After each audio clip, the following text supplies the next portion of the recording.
नहमदुहु व नसल्ली अला रसूलिल करीम औज़ु बिल्लाहि मिनश शैतानिर रजीम बिस्मिल्लाहिर रहमानिर रहीम।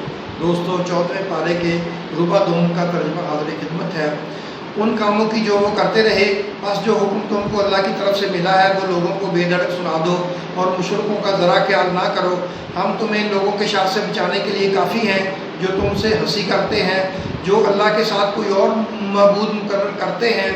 सो अनकरीब उनको इन बातों का अंजाम मालूम हो जाएगा और हम जानते हैं कि इनकी बातों से तुम्हारा दिल तंग होता है, तो तुम अपने परवरदिगार की तस्बीह कहते और इसकी खूबियाँ बयान करते रहो और सजदा करने वालों में से हो जाओ और अपने परवरदिगार की इबादत किए जाओ यहाँ तक कि तुम्हारी मौत का वक्त आ जाए। दोस्तों, यहाँ से सूरह नहल जो है ये शुरू हो रही है। बिस्मिल्लाहिर्रहमानिर्रहीम, शुरू अल्लाह का नाम लेकर जो बड़ा मेहरबान नहायत रहम वाला है। अल्लाह का हुक्म यानी अज़ाब गोया आ ही पहुँचा तो काफिरों इसके लिए जल्दी मत करो, और ये लोग जो अल्लाह का शरीक बनाते हैं वो इससे पाक और बालातर हैं। वही फरिश्तों को पैगाम देकर अपने हुक्म से अपने बंदों में से जिसके पास चाहता है भेजता है कि लोगों को बता दो कि मेरे सिवा कोई मबूद नहीं, तो मुझी से डरो। उसी ने आसमान और ज़मीन को हिकमत से पैदा किया, उसकी ज़ात इन काफिरों के शिरक से बुलंद व बरतर है। उसी ने इंसान को नुतफ़े से बनाया मगर वो कुल्लम कुल्ला झगड़ालू बन गया, और मवेशियों को भी इसी ने पैदा किया। उनमें तुम्हारे लिए सर्दी से बचाव और बहुत से दूसरे फ़ायदे हैं, और उनमें से बाज़ को तुम खाते भी हो। और जब शाम को इन्हें जंगल से लाते हो और जब सुबह को जंगल चराने ले जाते हो तो इनसे तुम्हारी इज़्ज़त व शान का इजहार होता है। और दूर दराज शहरों में जहाँ तुम सख्त मेहनत के बगैर पहुँच नहीं सकते, वो तुम्हारे बोझ को उठा कर ले जाते हैं। कुछ शक नहीं कि तुम्हारा परवरदिगार नहायत शफ़क़त वाला मेहरबान है। और इसी ने घोड़े और खच्चर और गधे पैदा किए ताकि तुम उन पर सवार हो, और वो तुम्हारे लिए रौनक व जीनत भी है। और वो और चीज़ें भी पैदा करता है जिनकी तुमको खबर नहीं। और सीधा रास्ता तो अल्लाह तक जा पहुँचता है, और बाज़ रास्ते टेढ़े हैं, और अगर वो चाहता तो तुम सबको सीधे रास्ते पर चला देता। वही तो है जिसने आसमान से पानी बरसाया जिससे तुम पीते हो, और इससे दरख्त भी शादाब होते हैं जिनमें तुम अपने मवेशियों को चराते हो। उसी पानी से वो तुम्हारे लिए खेती और जैतून और खजूर और अंगूर और दूसरे बेशुमार दरख्त उगाता है और हर तरह के फल पैदा करता है। गौर करने वालों के लिए उसमें अल्लाह की कुदरत की बड़ी निशानी है। और उसी ने तुम्हारे लिए रात और दिन और सूरज और चाँद को काम में लगाया, और उसी के हुक्म से सितारे भी काम में लगे हुए हैं। समझने वालों के लिए इसमें बहुत सी निशानियां हैं। और जो तरह तरह के रंगों की तरह चीज़ें उसने ज़मीन में पैदा की, सब तुम्हारे ज़ेर फरमान कर दी। नसीहत हासिल करने वालों के लिए इसमें निशानी है।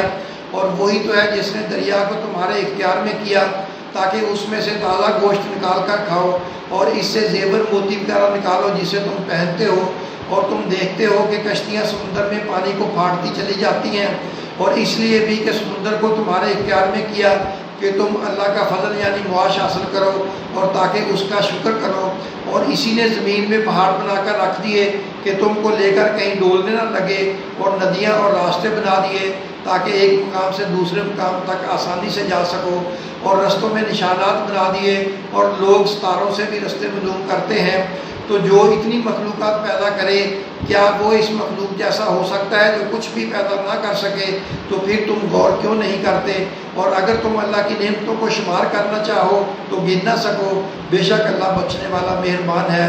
और जो कुछ तुम छुपाते हो और जो कुछ ज़ाहिर करते हो सबसे अल्लाह वाकिफ़ है। और जिन लोगों को ये अल्लाह के सिवा पुकारते हैं वो कोई चीज़ भी तो नहीं बना सकते, बल्कि वो खुद बनाए जाते हैं।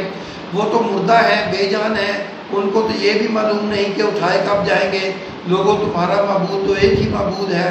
सो जो लोग आखिरत पर ईमान रखते हैं उनके दिल इनकार कर रहे हैं और वो सरकश हो रहे हैं। ये जो कुछ छुपाते हैं और जो ज़ाहिर करते हैं अल्लाह ज़रूर उसको जानता है। वो सरकशों को हरगिज़ पसंद नहीं करता। और जब इन काफरों से कहा जाता है कि तुम्हारे परवरदिगार ने क्या उतारा है, तो कहते हैं पहले लोगों की हिकायतें। ऐ पैगम्बर, उनको बकने दो, ये क़यामत के दिन अपने अमाल के पूरे बोझ भी उठाएंगे, और जिनको ये बेतहकीक गुमराह करते हैं उनके बोझ भी ये उठाएंगे। सुन रखो, जो बोझ ये उठा रहे हैं बुरे हैं। इनसे पहले लोगों ने भी ऐसी ही मकारियाँ की थीं, तो अल्लाह का हुक्म उनकी इमारत की बुनियादों की तरफ से आ पहुँचा, और छत उनसे उनके ऊपर से गिर पड़ी, और ऐसी तरफ से उन पर अज़ाब वाक़या हुआ जहाँ से उनको ख्याल भी ना था। फिर वो उनको क़यामत के दिन भी ज़लील करेगा और कहेगा कि मेरे वो शरीक कहाँ हैं जिनके बारे में तुम झगड़ा करते थे। जिन लोगों को इल्म दिया गया था وہ کہیں گے کہ آج کافروں کی رسوائی اور برائی ہے۔ ان کا حال یہ ہے کہ جب فرشتے ان کی روحیں قبض کرنے لگتے ہیں جبکہ یہ اپنے ہی حق میں ظلم کرنے والے ہوتے ہیں تو مطیع و فرما بردار ہو جاتے ہیں اور کہتے ہیں کہ ہم کوئی برائی نہیں کرتے تھے، ہاں جو کچھ تم کیا کرتے تھے اللہ اسے خوب جانتا ہے۔ سو دوزخ کے دروازوں میں سے داخل ہو جاؤ، ہمیشہ اس میں رہو گے، اب تک تکبر کرنے والوں کا برا ٹھکانہ ہے۔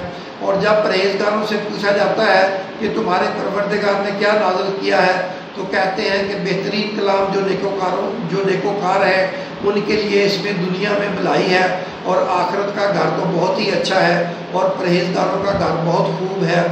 وہ بہشت جاودانی جن میں وہ داخل ہوں گے ان کے نیچے نہریں بہہ رہی ہیں، وہاں جو چاہیں گے ان کے لیے میسر ہوگا۔ اللہ پرہیزگاروں کو ایسا ہی بدلہ دیتا ہے۔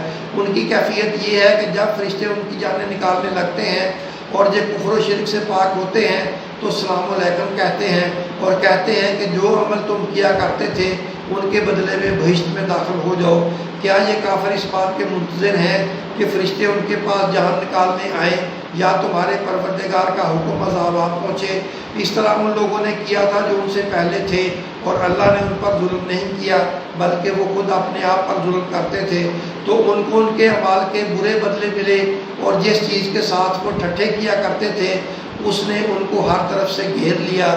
اور مشرک کہتے ہیں کہ اگر اللہ چاہتا تو نہ ہم ہی اس کے سوا کسی کو پوچھتے اور نہ ہمارے بڑے ہی پوچھتے اور نہ اس کے فرمان کے بغیر ہم کسی چیز کو حرام ٹھہراتے۔ اے پیغمبر اسی طرح ان سے اگلے لوگوں نے کیا تھا، تو پیغمبروں کے ذمے اللہ کے احکام کو کھول کر سنا دینے کے سوا اور کچھ نہیں۔ اور ہم نے ہر امت میں کوئی پیغمبر بھیجا کہ اللہ ہی کی عبادت کرو اور بتوں کی پرستش سے اجتناب کرو، تو ان میں بعض ایسے ہیں جن کو اللہ نے ہدایت دی اور بعض ایسے ہیں جن پر گمراہی ثابت ہوئی۔ سو زمین میں چل پھر کر دیکھ لو کہ جھٹلانے والوں کا انجام کیسا ہوا۔ اگر تم ان کفار کی ہدایت کے لیے بہت زیادہ خواہش رکھو، جس کو اللہ گمراہ رہنے دے اس کو وہ ہدایت نہیں دیا کرتا اور ایسے لوگوں کا کوئی مددگار بھی نہیں ہوتا۔